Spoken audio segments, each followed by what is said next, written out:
সবাইকে নমস্কার। বাংলাদেশ আর পাকিস্তান ভারতের বিরুদ্ধে আরেকটি নতুন ষড়যন্ত্র করতে চলেছে এবং সেই ষড়যন্ত্রে চীনও আজকে যুক্ত হয়েছে। চলুন পুরো ব্যাপারটা জেনে নেওয়া যাক। তবে তার আগে চ্যানেলটিকে অবশ্যই সাবস্ক্রাইব করবেন, ভিডিওটিকে লাইক করবেন।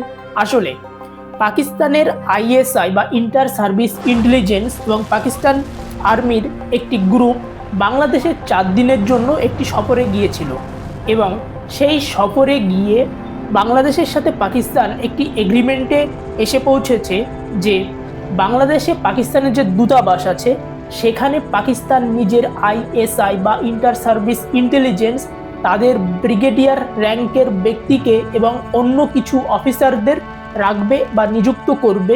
ফলে বোঝাই যাচ্ছে এই মুভটি কিন্তু পুরো ভারতের বিরুদ্ধেই করা হচ্ছে এবং বাংলাদেশ এটিকে সম্মতি দিয়েছে। এটাই সবথেকে বড় আশ্চর্যের বিষয়।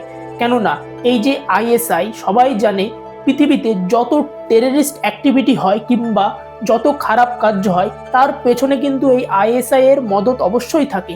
ফলে ভারতের যে সবথেকে বড় ল্যান্ড বর্ডার আছে বাংলাদেশের সাথে, সবাই হয়তো মনে করে ভারতের সাথে সবথেকে বড় বর্ডার হয় চীনের কিংবা পাকিস্তানের আছে, কিন্তু না, ভারতের সাথে সবথেকে বড় ল্যান্ড বর্ডার আছে বাংলাদেশের। তাহলে ভাবুন, নর্থ ইস্টের যেসব রাজ্য আছে এবং আমাদের যে পশ্চিমবাংলা, সেখানে কিন্তু এই আইএসআই এর এজেন্টরা নিজেদের রিক্রুটমেন্ট বা নিজেদের সদস্য তৈরি করার প্রচণ্ড চেষ্টা করবে এবং বিশেষ করে পশ্চিমবাংলার ওপর এবং নর্থ ইস্টে এদের বিশেষ নজর হবে। কেননা পশ্চিমবাংলায় আছে গার্ডেন রিচ শিপ বিল্ডিং, যেখানে ভারতীয় নৌবাহিনীর জন্য বিভিন্ন যুদ্ধের জাহাজ ও অন্যান্য জিনিস তৈরি করা হয়।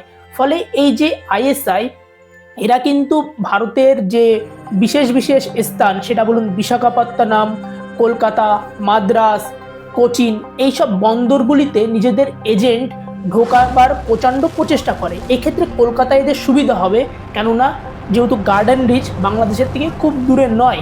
কিন্তু এই যে আইএসআই, এদের কিন্তু শুধু একটি উদ্দেশ্য নয় যে গার্ডেন রিচে কী হচ্ছে সেটা জানা, এর পাশাপাশি এরা ভারতের ইন্টারনাল স্ট্রাকচারে বিভিন্ন ফল্ট লাইন তৈরি করার চেষ্টা করবে এবং নর্থ ইস্টে এমন এমন কাজ করবে যে সেখানে বিভিন্ন ধরনের সংঘাত সৃষ্টি হোক এবং যেটিকে পাকিস্তান, বাংলাদেশ এবং টার্কির মতন দেশগুলি এক্সপ্লয়েট করুক বা নিজেদের সুবিধার্থে ইউজ করুক। এর পাশাপাশি বাংলাদেশ এবং পাকিস্তান একটি সিদ্ধান্তে এসেছে যে একে অপরকে ইন্টেলিজেন্স শেয়ার করবে, অর্থাৎ বাংলাদেশ বঙ্গোপসাগরে ভারতীয় নৌবাহিনীর যেসব গতিবিধি দেখতে পাচ্ছে সেগুলিকে পাকিস্তানকে শেয়ার করবে এবং এর পাশাপাশি নর্থ ইস্টে ভারতের যেসব রাজ্য আছে সেখানে ভারতীয় বায়ুসেনা কী সব গতিবিধি করছে সে সম্পর্কে বাংলাদেশ যতটুকু জানতে পারছে সেটিও বাংলাদেশ পাকিস্তানকে জানাবে।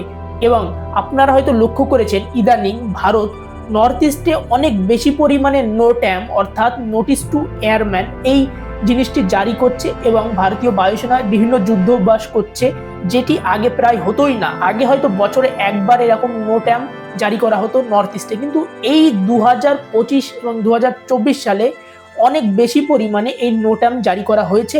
বাংলাদেশের সাথে সাথে মায়ানমার, চীন এবং পাকিস্তান সবাইকে একটি মেসেজ দেওয়া হচ্ছে যে আমরা আমাদের ইন্টিগ্রিটি রক্ষা করার জন্য প্রস্তুত আছি।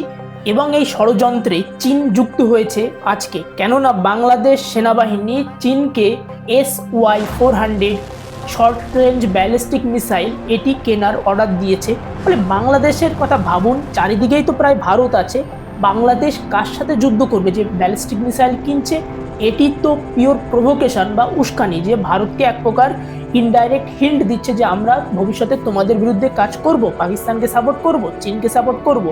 এবং বাংলাদেশ এখানে শুধু চীনের সাপোর্ট পাচ্ছে না, আমেরিকার সাপোর্টও পাচ্ছে ইনডাইরেক্টলি থ্রু পাকিস্তান, অর্থাৎ আমেরিকা পাকিস্তানকে সাপোর্ট করছে, পাকিস্তান বাংলাদেশকে সাপোর্ট করছে। ফলে ভারতের এনিমি সংখ্যা কিন্তু অনেক বেড়ে গেছে। আমাদের জেনারেল বিপিন রাওয়াত 2.5 ফ্রন্ট ওয়ারের কথা বলতো, কিন্তু এখন এই ফ্রন্ট কিন্তু মাল্টিপল ফ্রন্টে পরিণত হয়েছে। আর 2.5 ফ্রন্ট নেই, এটি এখন 4-5 এমনকি 10 ফ্রন্টেও হয়ে গেছে।